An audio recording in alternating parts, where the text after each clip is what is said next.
ఎవరు మీ గురువు? ఎవరు గురువు? ఇది పెద్ద సమస్య మనకి.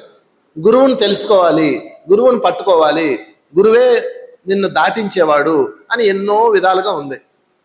నిజానికి భౌతిక ప్రపంచంలో సాధనలకి గురువు ఖచ్చితంగా కావాలి.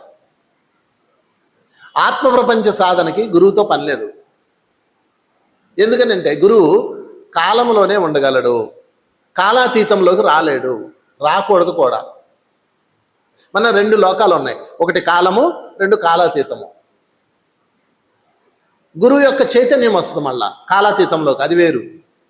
ఇప్పుడు మీరు సంగీతం నేర్చుకోవాలండి, సాపాసాలు ఎవరు నేర్పుతారు? గురువే నేర్పాలి. ఏబిసిడీలు నేర్చుకోవాలనుకోండి, ఎవరు నేర్పుతారు? గురువే నేర్పాలి. ఓకే. కానీ మరి ధ్యానం లోపలికి వెళ్ళి శరీరాన్ని ఇక్కడ వదిలేసి మనసును వదిలేసి చైతన్యం కదా మనం నేర్చుకోవాల్సింది. చైతన్యంగా ఎదగాలి అంటే దానికి ఒక గురువు కావాలి. ఎవరు ఆ గురువు అంటే శ్వాసే గురువు. చెప్పలు కొట్టండి, శ్వాసే గురువు. నీ శ్వాసే నీ గురువు. నేను గురువుని కాదు. చాలామంది గురువు గారండి అంటారు. జనరల్గా మనం ఎవరైనా చెప్పే వాళ్ళని గురువు అంటాం, అంతే. ఆ గౌరవప్రదమే తప్ప నేను గురువుని కాదు. మిగతా వాళ్ళ సంగతి నాకు తెలియదు. నా దగ్గరికి ఎవరైనా వచ్చి గురువు గారే అని అంటారు. అమ్మ నేను గురువుని కాదమ్మా, మిత్రుణ్ణి. I'm a friend, మిత్రుణ్ణి. నేను షేర్ చేసుకోవచ్చు. నేను నేర్చుకున్న జ్ఞానాన్ని మీకు అందిస్తున్నాను, నేను పొందిన అనుభవాలను మీకు చెప్తున్నాను, అంతే. మిత్రుణ్ణి. ఇష్టమైతే నేర్చుకో, లేకపోతే మానే, అది నీ ఇష్టం. మన ఇద్దరి మధ్య మిత్రత్వం ఉండాలి, గురు శిష్యుల తత్వం కాదు. ఎందుకంటే మన సబ్జెక్టుకు సంబంధించినలో గురుతత్వం ఉండదు. నువ్వు నేర్చుకున్న జ్ఞానము ఎవరి నుంచి నేర్చుకున్నావు? నీ నుంచే నువ్వు నేర్చుకున్నావు, గుర్తుపెట్టుకోండి. నా నుంచి నేర్చుకోలేదు. ఎలా వెళ్ళాలో చూపించాను, అంతవరకే. చాలామంది నా దగ్గరకు వస్తారు, వాళ్ళకి ఏదో సమస్య ఉంటుంది. నువ్వు ధ్యానం చేయి, మూలంలోకి వెళ్ళు, నీ ప్రాబ్లం ఏంటో నువ్వు తెలుసుకో, ఇలా చెయ్యి అని చెప్తాను. కర్మ దృశ్య ప్రక్రియ అంటారు దాన్ని. అంటే మీరు కర్మను చూసుకోవచ్చు. చాలా సింపుల్ ఇది. మీరు పడుకునేటప్పుడు ధ్యానం చేసి మధ్యరాత్రిలో మెలుగు వచ్చినప్పుడు లేచి కూర్చొని 10 నిమిషాలు ధ్యానం చేసి నేను ఏం చేస్తే నాకు ఈ సమస్య వచ్చిందని అడిగి మళ్ళీ 10 నిమిషాలు ధ్యానం చేసి నిద్రపోండి. ఇంతే నేను చెప్పేది. వాళ్ళు అలా చేస్తారు.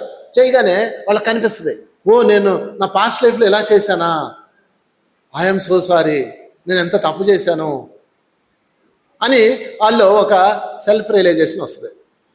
లేదా క్షమాపణ చెప్పుకోమని చెప్తాను, అంతే.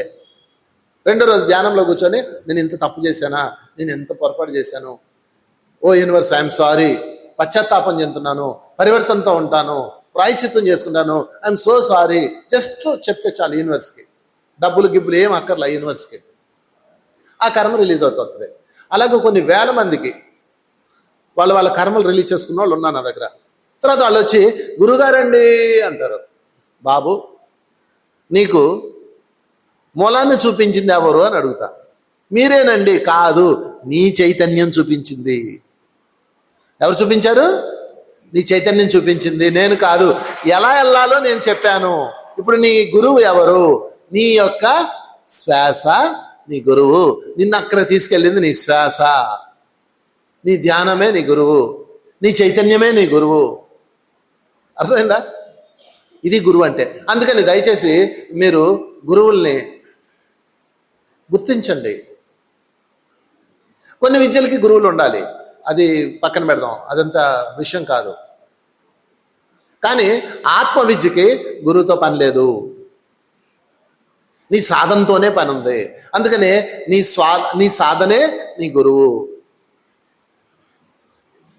ఊరికే రెస్పెక్ట్ చేస్తాం గురువు గారండి అని, అది వేరే విషయం. మనకు సాయం చేశారు కాబట్టి రెస్పెక్ట్ చేస్తారు, ఓకే. ఇక్కడ వచ్చిన సమస్య ఏంటంటే నువ్వే నా ప్రాబ్లం తీసావు, నా కాళ్ళ మీద పడతాడు వచ్చి, నువ్వే నా ప్రాబ్లం తీసావు, అసలు నువ్వు చెప్పాకే నాకు ఈ ప్రాబ్లం పోయింది, నువ్వే నా గురువు, నువ్వే దేవుడు, అది ఇది అంటారు. ఇదేదో బాగుందని అలాగే నాయన అన్నాం అనుకో, కొన్నాళ్ళకి మనకు ఒక సెటప్ వచ్చేస్తుంది.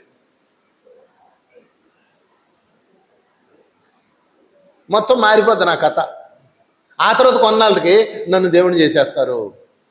ఆ తర్వాత కొన్నాళ్ళకి నేను పోయాను అనుకో, నాకు గుడి కట్టేస్తారు. ఇలాగా కొన్ని కోట్ల మంది గురువులు దేవుళ్ళు అయిపోయారు. అందుకని మార్గాన్ని బోధించేవాడు గురువు, సాధన చేయాల్సింది నువ్వే. ఇప్పుడు చెప్పండి, ఎవరు నీ గురువు? ఉద్ధరేదాత్మనాత్మానం, ఎవరి ఆత్మని వారే ఉద్ధరించుకోవాలి. మీరు సమయం అంతా వృధా చేస్తున్నారు. ఆ గురువు కాళ్ళ దగ్గర కూర్చొని నన్ను నువ్వే ఉద్ధరిస్తావు, నువ్వే మోక్షం ఇస్తావు, నీ మంత్రం చెప్తే చాలు, నీ చెయ్యి తగిలితే చాలు, నీ కాలు తగిలితే చాలు మోక్షం వస్తుందని చెప్తున్నారు. అది నన్ను అడిగితే అది అజ్ఞానం. మా ఇంటి దగ్గర నాకు తెలిసిన ఒక ఆయన ఉన్నాడు, ఆయన గురువు గారు అనమాట. ఆయన దగ్గరకు అందరూ వస్తుంటారు. అందులో ఒక ఆమె వచ్చి ఆయన కాలు తగిలితే మోక్షం వచ్చేస్తుంది అని చెప్పింది. నా చిన్నప్పుడు జరిగిన సంఘటన అది. ఇప్పటి వరకు ఆయనకే మోక్షం లేదు. ఇప్పుడు కూడా ఆయన మోక్షం లేకుండా ఉన్నాడు. నాకు తెలుసు ఎందుకు మోక్షం లేదు. ఆయన శిష్యుడికి మోక్షం వచ్చింది, ఆయనకి మోక్షం రాలా.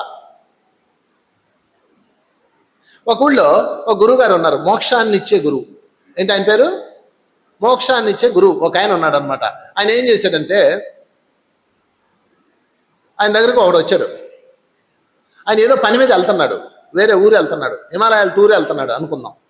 ఆయన దగ్గరకు ఒకళ్ళు వచ్చి, గురుగారండి నాకు ఈరోజు దీక్షనివ్వండి అని వచ్చాడు.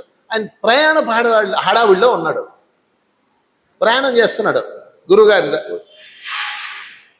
వెంటనే ఆయన అన్నాడు, అయ్యో గురుగారు, నాకు ఈ మోక్షం ఇవ్వండి, మీరు నాకు దీక్షనివ్వండి, నాకు ఆ దీక్షనివ్వండి అని కాళ్ళు పట్టుకొని ఏలాడుతున్నాడు. ఈయన కాళ్ళను ఒక్క తోపు తీసి చల్ హట్ రే హట్ చల్ అన్నాడు. అంటే అర్థం తెలుసా? హట్ రే హట్ చల్ అన్నాడు అంటే పోరా అవతలకి, ఎదవా పోతలు పో అన్న కాలుతో ఒక తోపు వేశాడు. వెళ్ళిపోయాడు. ఈయన ట్రైన్ టైం అయిపోతుంది, ఆయన పరిగెట్టాడు. ఇది ఆ రోజు నుంచి గురువు గారు నాకు మంత్రదీక్ష ఇచ్చాడు, చల్లు హట్రే హట్టు, హట్రే హట్టు, చల్రే చెల్లు అని రోజు సాధన చేస్తా కూర్చున్నాడు. నిజంగా చల్రే చల్ హట్రే హట్, హట్రే హట్ చల్రే చల్, చల్రే చల్ అని ఆయన మొత్తం రోజు ఆ మంత్రం చదువుకుంటూ కూర్చున్నాడు. అది మంత్రం అనుకున్నాడు వాడికి, పాప ఆ భాష రాదు. మొత్తం మీద కొన్ని రోజులకి ఏమైంది, ఆ గురువు గారు 6 నెలల తర్వాత హిమాలయాల నుంచి తిరిగి వచ్చాడు. ఊళ్ళో అందరూ ఆయనకి దండలో భజనలో పెద్ద బ్యాండ్ మేళ ఏర్పాటు చేశారు. ఏర్పాటు చేస్తే ఆయన వస్తున్నాడు. ఏంద్రా ఎడవిడ ఏందంటే, అయ్యా మీరు ఇంత గొప్ప గురువు అని మాకు తెలియదు అయ్యా అన్నారు. ఏమైందంటే, మీరు ఒక శిష్యుడికి దీక్ష ఇచ్చారు కదా, ఆ శిష్యుడు ఇప్పుడు నీటి మీద నడుస్తున్నాడు, గాలిలో తేలుతున్నాడు, అమరత్వాన్ని సాధించాడు. ఇలా అంటే సృష్టి జరిగిపోతుంది, అంత గొప్ప శిష్యుడు తయారు చేశారు మీరు అని చెప్పాడు. నేనేమన్నా తయారు చేశాను రా అని బుర్రగొక్కున్నాడు ఆయన. రండి మీరే చూద్దరు కానీ ఆయన ఊరేగింపుతో తీసుకెళ్లారు. తీసుకెళ్తే ఆయన శిష్యుడు అద్భుతాలు సృష్టిస్తున్నాడు.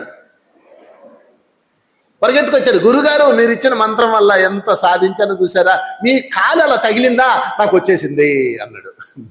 ఇప్పుడు చెప్పండి, ఇక్కడ ఆ శిష్యుడి యొక్క గొప్పతనానికి ఎవరు కారణం? ఆ శిష్యుడే కారణం. చప్పలు కొట్టండి.